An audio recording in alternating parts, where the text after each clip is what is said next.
Agricultural group Afgri has reported an 18% decline in full-year headline earnings per share to 62.9 cents, and that from continuing operations. This on the back of a weaker performance in its retail and equipment divisions in South Africa and Australia. Chris Venter, CEO of Afgri, joins us for a review of the group's annual results now. Thanks so much, Chris, for joining us this afternoon.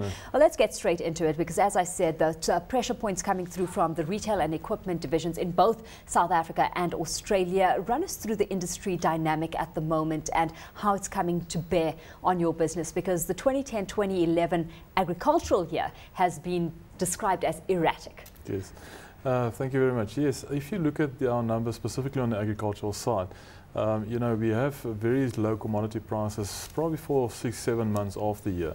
That obviously a result in the farmers, you know, holding on to their purses and making sure that when they do buy, they have the commodity and they have the yield on land. That you will see coming through our numbers. Australia very much just the weather pattern. We had droughts in the area that we operate, and for the first time we had losses there, and we had to swing off about 29 million rand in that operation. The rest of the business very well positioned. What's interesting is within that component of the business, we've seen an interesting shift in strategy or planning for now, though. I mean, on account of those low maize prices, 13% of your available land has been transferred from maize to other crops. So run us through the rationale there and whether we're looking at a temporary or permanent feature. The farmer obviously need to make the decision whether, if he plants maize, you know, what the yield would be and what the potential price is that he will get. And then if you compare that to other crops such as soybeans, you know, the potential of the yield on soybeans looks positive and with a positive price. And that is really why the farmer will make that decision. If you look at the price now compared to a year ago, you sit with a 100% increase already on the commodity price of maize. So the farmers, we expect, will swing back again this year more into maize with less soybean planting. And that kind of approach to the market and flexibility, how do you see that feeding into your grain management division specifically? Because that's another division that's come under pressure on account of low volumes from maize this time round. Yeah, we've seen actually a lot of exports, which obviously has had an impact on our specific silos because we're closer to the exporting ports. When you plant soybeans, as a result of the low yield, you have lower volumes coming through your silo business, and as a result of that, you have a lower return on that. Okay, so some measures being taken to mitigate against some of the risks that came to the fore this time round. Let's take a look at your foods division as a whole. I mean, you've seen continued expansion in the food sector. We've seen the acquisition of Rossgrove's facility, and that, you know, adding muscle to that division. What's your strategy with regards to that component of the business? Yes, we said it 2 years ago. Our strategy is long-term to grow the foods business. That doesn't mean that the other parts are not. They're equally important, but I think important for us is just to create a balance in our business to make it less cyclical. The foods does give us that opportunity, and we've expanded on that.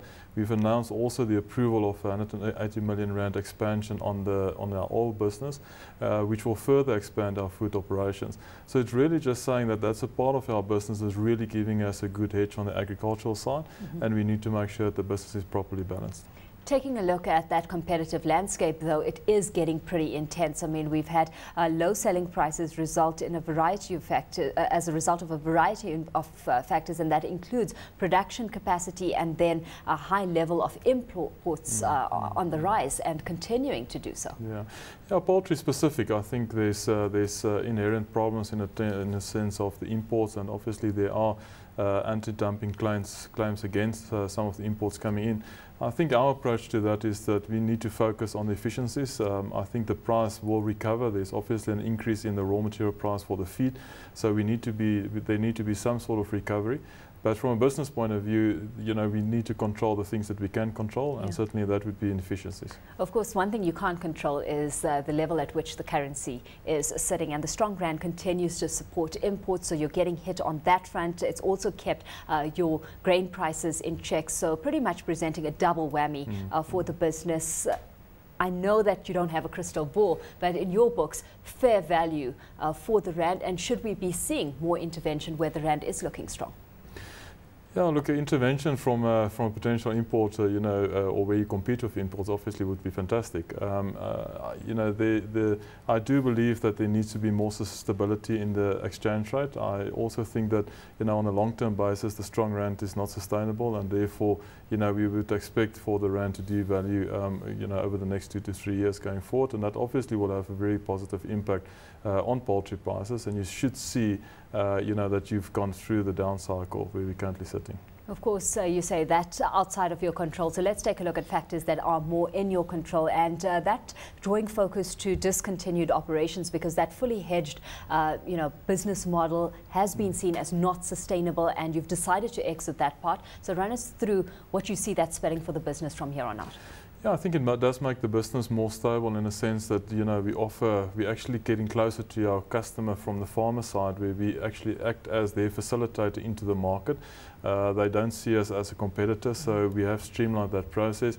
That particular product, if you look at the Moldov product in terms of fully hedged, was something that used to work historical 10, 15 years ago.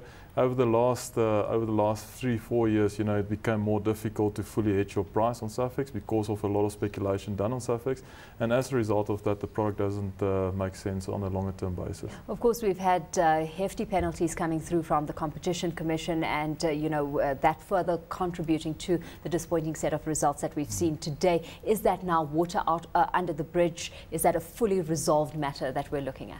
Absolutely. We took an approach from the start to work with the Commission on the investigation.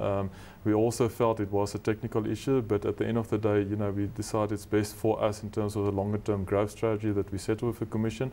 And I think that's under the water. We're certainly looking forward in terms of other expansions and other opportunities. Future prospects moving forward for the year ahead, what's your outlook? What we've seen, as I mentioned earlier, commodity price already doubled compared to last year. So agricultural side, we will expect our retail mechanization to do much better this year. Lower volumes in silos will have an impact, but we will expect our foods and our financial services division to actually have a good year. Pretty interesting that also selling and administration cost increases were well managed, and that that restricting the increase to just over 7%. At the same time, retail margins are managing to be maintained. Thanks so much, Chris, for joining us in studio this afternoon. Of course, Chris Venter is CEO at Afgri.